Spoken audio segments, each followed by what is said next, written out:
O Concello de Ribadumia aprobou en pleno a devolución das competencias de cobro de taxas e impostos derivados dos servizos municipais de augas que ata o de agora cobrábase no oral, organismo tributario da Deputación.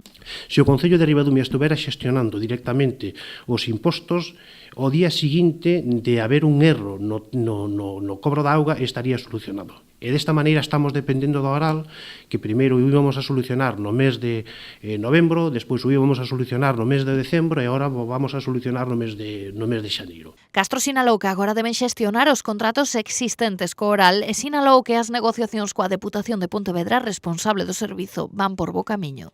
Temos que anular uns contratos que o anterior equipo de goberno xestionou co oral, no que lle fixe un contrato hasta o 2024, pero, bueno, as negociacións coa Deputación que leva o servicio da oral van por boa línea. Todos os veciños interesados poderán acudir a unha charla informativa prevista para o 16 de xaneiro ás 8:30 da tarde no Auditorio Municipal de Ribadumia. Este tema da auga, que é un tema, dunha suma importancia, eu creo que lle debemos dar unha explicación e que debemos de expoñer todo o que leva consigo a auga, a parte dos impostos, digamos, a calidade do servicio, as melloras que hai que levar a cabo, etc.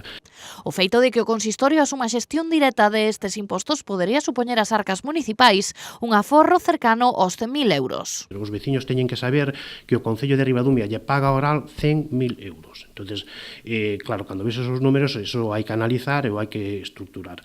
Entonces, o Concello de Ribadumia aforrar 100.000 euros é moito aforrar. Por lo tanto, eu creo que eses 100.000 euros se poden destinar a outras moitas cousas, posiblemente, ao mellor, haxa que meter unha persona máis para xestionar eso, pero hai marxen. Dende o Concello sinálase que o recibo da auga cobrarase dende este mesmo ano en 2 recibos, o que supón un cada 6 meses en substitución do cobro anual que se viña levando a cabo ata o de agora.